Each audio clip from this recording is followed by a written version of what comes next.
Hey guys, welcome back to my channel. अब हम अपने स्प्रिंग बूट के कोर्स में टेस्टिंग फेज में एंटर कर रहे हैं।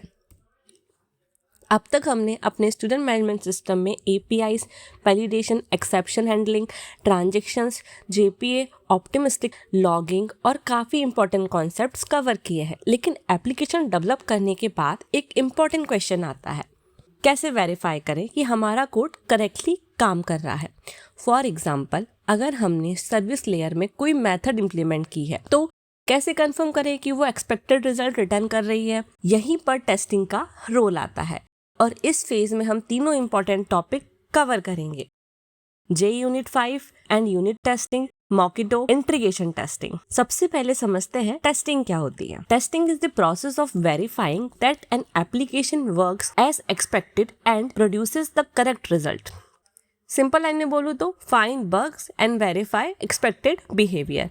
टेस्टिंग का पर्पस है बग्स आइडेंटिफाई करना और वेरीफाई करना कि एप्लीकेशन एक्सपेक्टेड बिहेवियर फॉलो कर रही है। फॉर एग्जाम्पल, अगर हमारा स्टूडेंट रिलेटेड मेथड एक स्टूडेंट रिटर्न करना चाहे तो टेस्टिंग के थ्रू हम वेरीफाई कर सकते हैं कि मेथड एक्चुअली एक्सपेक्टेड स्टूडेंट ही रिटर्न कर रहा है या नहीं। अभी आते हैं यूनिट टेस्टिंग पर। Unit testing is the process of testing individual units of code such as a method or class independently to verify that they work as expected। Unit testing में हम अपने एप्लीकेशन के किसी small and independent unit of code को test करते हैं। Usually ये एक मेथड या क्लास हो सकती है। फॉर एग्जांपल, हमारे स्टूडेंट मैनेजमेंट सिस्टम में स्टूडेंट सर्विस IMPL के अंदर मल्टीपल मेथड्स हैं। हम किसी पर्टिकुलर मेथड को टेस्ट कर सकते हैं कि वो एक्सपेक्टेड रिजल्ट दे रहा है या नहीं। यहाँ हम पूरी एप्लीकेशन को एक साथ टेस्ट नहीं कर रहे हैं, हम एक स्पेसिफिक यूनिट को इंडिपेंडेंटली टेस्ट कर रहे हैं, इसीलिए इसे हम यूनिट टेस्टिंग बोलते हैं। अब क्वेश्चन आता है, यूनिट टेस्टिंग की ज़रूरत क्यों है। सबसे पहला बेनिफिट है बग्स को अर्ली स्टेज पर आइडेंटिफाई करना। सेकेंड है वेरीफाई एक्सपेक्टेड बिहेवियर। हम वेरीफाई कर सकते हैं कि individual methods expected behaviour follow कर रहे हैं, और अगर फ्यूचर में हम अपने कोड में चेंजेस करते हैं तो एग्जिस्टिंग टेस्ट रन करके क्विकली चेक कर सकते हैं कि पुरानी फंक्शनैलिटी ब्रेक तो नहीं हुई है। इससे मैनुअल टेस्टिंग एफर्ट्स भी रिड्यूस होते हैं और हमें फास्टर फीडबैक मिलता है। अब यूनिट टेस्टिंग के लिए जावा में हम क्या यूज करेंगे, यहाँ पर आता है JUnit। JUnit is a Java testing framework used to write and run automated test for Java applications। Spring application में हम कॉमनली JUnit 5 यूज करते हैं। JUnit के डिफरेंट वर्जन्स अवेलेबल हैं। हमारे स्प्रिंग बूट एप्लीकेशन में कॉमनली JUnit 5 यूज होता है। JUnit 5 हमें टेस्ट मेथड डिफाइन करने के लिए, एनोटेशंस, रिजल्ट वेरीफाई करने के लिए, असर्शंस और टेस्ट लाइफ साइकिल मैनेज करने के लिए डिफरेंट फीचर्स प्रोवाइड करता है। अब जैसे मैं ओपन करती हूँ pom.xml, यहाँ हमारे प्रोजेक्ट में Spring Boot starter test dependency available है। ये स्प्रिंग बूट एप्लीकेशन में टेस्टिंग के लिए रिक्वायर्ड टेस्टिंग सपोर्ट प्रोवाइड करती है, इंक्लूडिंग JUnit और अदर टेस्टिंग लाइब्रेरीज। इसीलिए नॉर्मली हमें JUnit को सेपरेटली कॉन्फ़िगर करने की जरूरत नहीं होती है। अब हमारे प्रोजेक्ट का स्ट्रक्चर देखते हैं। हमारी मेन एप्लीकेशन क्लास में SRC, मेन और जावा के अंदर है क्लासेस। टेस्ट क्लास जो है वो होती है SRC, टेस्ट और जावा। इसके अंदर टेस्ट क्लासेस मेंटेन की जाती हैं। इसी तरह प्रोडक्शन कोड और टेस्ट कोड सेपरेट रहते हैं। अब देखते हैं कि एक बेसिक JUnit टेस्ट कैसे दिखता है। JUnit में सबसे बेसिक एनोटेशन है @test। ये देखिए आप, ये एनोटेशन JUnit को बताता है कि ये मेथड एक टेस्ट मेथड है। जब हम टेस्ट रन करते हैं तो JUnit इस मेथड को एग्जीक्यूट करता है। टेस्ट लिखते वक्त एक कॉमन पैटर्न फॉलो किया जाता है, AAA पैटर्न। इसका मतलब होता है अरेंज, एक्ट और एजर्ट। अरेंज में हम टेस्ट के लिए रिक्वायर्ड डेटा और ऑब्जेक्ट प्रिपेयर करते हैं। एक्ट में हम जिस मेथड को टेस्ट करना है उसको एग्जीक्यूट करते हैं, और एजर्ट में हम वेरीफाई करते हैं कि एक्चुअल रिजल्ट एक्सपेक्टेड रिजल्ट के इक्वल है या नहीं। ये पैटर्न टेस्ट को रीडेबल और स्ट्रक्चर्ड बनाने में हेल्प करता है। अब आते हैं असर्शंस पर। असर्शन का यूज टेस्ट के रिजल्ट को वेरीफाई करने के लिए होता है। For example, assert equals expected comma actual. यहाँ एक्सपेक्टेड वैल्यू और एक्चुअल वैल्यू कंपेयर की जाती है। अगर दोनों सेम है तो टेस्ट पास होगा, अगर डिफरेंट है तो टेस्ट फेल होगा। JUnit में assert true, assert false, assert null और असर्ट नॉट नल जैसे अदर असर्शंस भी अवेलेबल है, लेकिन अभी हम मेनली असर्ट इक्वल को फोकस करेंगे। अब हम जे यूनिट को एक्चुअली यूज करके देखते हैं। मैं SRC टेस्ट जावा के अंदर एक टेस्ट क्लास क्रिएट करूंगी, जे यूनिट डेमो टेस्ट। मैं यहाँ पे बनाऊंगी एक नई क्लास, इसको नाम दूंगी मैं जे unit demo test.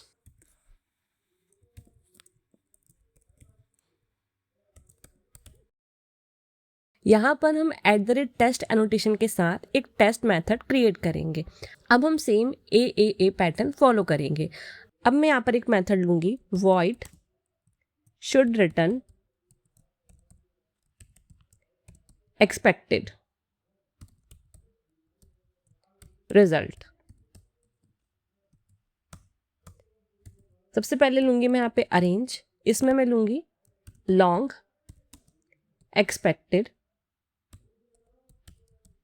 Is equal to 5L। फिर मैं लूंगी इसके बाद में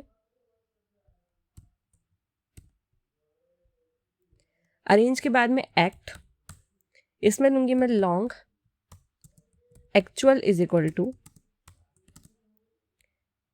5L। फिर इसके बाद में मैं लूंगी असर्ट,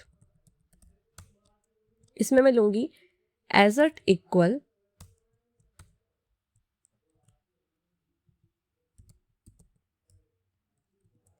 एक्सपेक्टेड कॉमा एक्चुअल। और यहां पर हम लगाएंगे इस मेथड के ऊपर @टेस्ट एनोटेशन।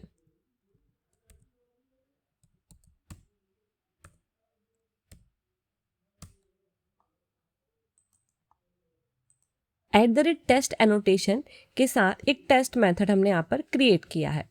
फिर हमने ए पैटर्न फॉलो किया है। अरेंज में हम एक्सपेक्टेड वैल्यू 5 डिफाइन कर रहे हैं, एक्ट में भी हम एक्चुअल वैल्यू 5 ले रहे हैं, और एजर्ट में एजर्ट इक्वल के थ्रू एक्सपेक्टेड और एक्चुअल वैल्यू यहाँ पर हम कंपेयर कर रहे हैं। अब इस टेस्ट को हम रन करके देखते हैं।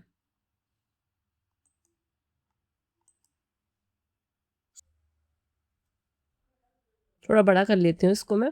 यहाँ पर क्या आ रहा है, टेस्ट पास्ड। तो यहाँ पर हम देख सकते हैं टेस्ट सक्सेसफुली पास हो गया है। अगर मैं एक्चुअल वैल्यू को चेंज करके फॉर एग्जांपल 4 कर लूँ तो एक्सपेक्टेड 5 और एक्चुअल 4 डिफरेंट होंगे और टेस्ट फेल हो जाएगा।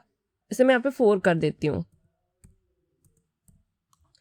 इसको फिर से रन करूंगी। तो अब यहाँ पर आप देख सकते हैं यहाँ पर आ रहा है 1 टेस्ट फेल, एक्सपेक्टेड 5, एक्चुअल 4। जैसे इस पर हमने क्लिक किया, क्लिक टू सी डिफरेंस, तो यहाँ पर दिख रहा है एक्सपेक्टेड में 5, एक्चुअल में 4 है। अब इसको मैं वापस से 5 कर देती हूँ। इसी तरह जे यूनिट ऑटोमेटिकली हमें बताता है कि हमारा टेस्ट पास हुआ है या फेल हुआ है। ये एक बेसिक जे यूनिट एग्जाम्पल था जिससे हमने टेस्ट स्ट्रक्चर और टेस्ट एग्जीक्यूशन समझा। लेकिन अब देखते हैं कि हमारे एक्चुअल स्टूडेंट मैनेजमेंट सिस्टम में सर्विस लेयर को टेस्ट करते वक्त क्या चैलेंजेस आते हैं। मैं ओपन करूँगी student service IMPL, service package के अंदर स्टूडेंट सर्विस IMPL। अब यहाँ पर एक इम्पॉर्टेंट बात समझते हैं। इस क्लास के अंदर यहाँ पर 3 डिपेंडेंसी हैं, ये स्टूडेंट रिपोजिटरी, डिपार्टमेंट रिपोजिटरी और कोर्स रिपोजिटरी। और ये डिपेंडेंसीज कंस्ट्रक्टर के थ्रू इंजेक्ट हो रही हैं। यहाँ पर हमने यूज़ किया है @required asks कंस्ट्रक्टर। यहाँ पर हम लॉम्बॉक का यूज़ कर रहे हैं। ये फाइनल फील्ड्स के लिए रिक्वायर्ड कंस्ट्रक्टर जनरेट करता है जिसके थ्रू ये डिपेंडेंसीज इंजेक्ट होती हैं। अब यहाँ पर मैं एक सिंपल मेथड देखते हैं, get student count by course.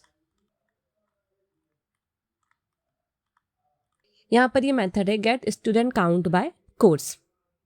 ये मेथड एक कोर्स नेम लेती है और स्टूडेंट रिपोजिटरी को कॉल करके उस कोर्स के स्टूडेंट्स का काउंट रिटर्न करती है। फॉर एग्जांपल अगर हम जावा कोर्स का नाम पास करेंगे तो रिपोजिटरी जावा कोर्स में स्टूडेंट्स का काउंट रिटर्न करेगी।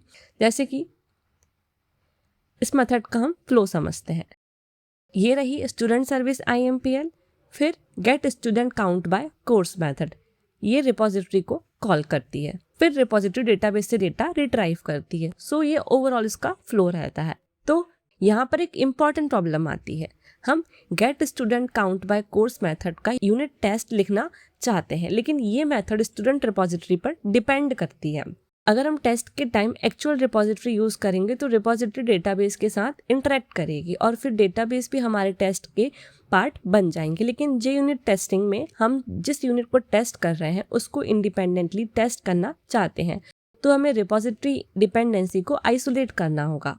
सो इंस्टेड ऑफ दिस, इस प्रॉब्लम को सॉल्व करने के लिए हम डिपेंडेंसी का मॉक क्रिएट कर सकते हैं। मॉक एक कंट्रोल्ड ऑब्जेक्ट होता है जिसका बिहेवियर हम टेस्ट के अकॉर्डिंग डिफाइन कर सकते हैं। फॉर एग्जांपल हम बोल सकते हैं अगर काउंट स्टूडेंट बाय कोर्स जावा कॉल हो तो डिपॉजिटरी 5 रिटर्न करे। यहाँ पर एक्चुअल डेटाबेस की नीड नहीं होगी, इससे हम सिर्फ स्टूडेंट सर्विस IMPL के बिहेवियर को इंडिपेंडेंटली टेस्ट कर सकते हैं।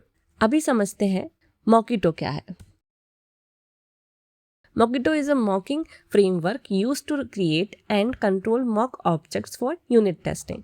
Java एप्लीकेशन में मॉकिंग के लिए हम कॉमनली Mockito यूज़ करते हैं। Mockito की हेल्प से हम स्टूडेंट रिपोजिटरी का मॉक क्रिएट कर सकते हैं और उसका बिहेवियर कंट्रोल कर सकते हैं, लेकिन Mockito का एक्चुअल इम्प्लीमेंटेशन हम नेक्स्ट वीडियो में देखेंगे। नेक्स्ट वीडियो में हम इस एग्जाम्पल को कंटिन्यू करेंगे। हम स्टूडेंट रिपोजिटरी को मॉक करेंगे, स्टूडेंट सर्विस IMPL में उस मॉक को इंजेक्ट करेंगे and when method dot then return से रिपोजिटरी का एक्सपेक्टेड बिहेवियर डिफाइन करेंगे और वेरीफाई से चेक करेंगे कि रिपोजिटरी मेथड एक्चुअली कॉल हुई है या नहीं। फिर फाइनली हम अपने एक्चुअल स्टूडेंट सर्विस IMPL का प्रॉपर यूनिट टेस्ट लिखेंगे और उससे रन भी करेंगे। अभी एक क्विक डिफरेंस समझते हैं, यूनिट वर्सेस इंटीग्रेशन टेस्टिंग।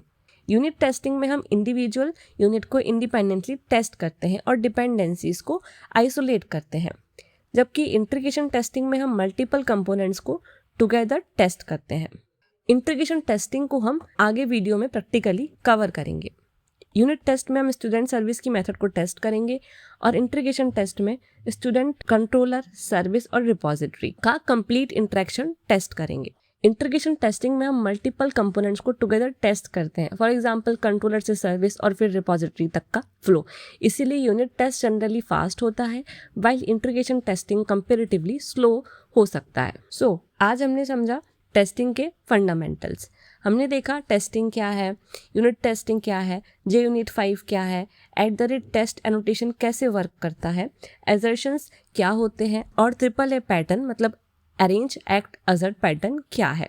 फिर हमने एक basic JUnit test practically create और रन भी किया। उसके बाद हमने अपने एक्चुअल स्टूडेंट मैनेजमेंट सिस्टम में आए और देखा कि स्टूडेंट सर्विस IMPL का स्टूडेंट रिपोजिटरी पर डिपेंडेंसी है, इसीलिए actual service layer unit testing के लिए हमें इस डिपेंडेंसी को आइसोलेट करना होगा और इसी प्रॉब्लम को सॉल्व करने के लिए हम यूज़ करेंगे Mockito का। सो नेक्स्ट वीडियो में हम इस प्रोजेक्ट को कंटिन्यू करेंगे और प्रैक्टिकली देखेंगे Mockito को। सो आज के लिए इतना ही। अगर वीडियो हेल्पफुल लगी हो तो लाइक करो, शेयर करो और अगर आप चैनल पर न्यू हो तो सब्सक्राइब करना मत भूलना। Thank you for watching. मिलते हैं नेक्स्ट वीडियो में। Till then keep learning, keep coding.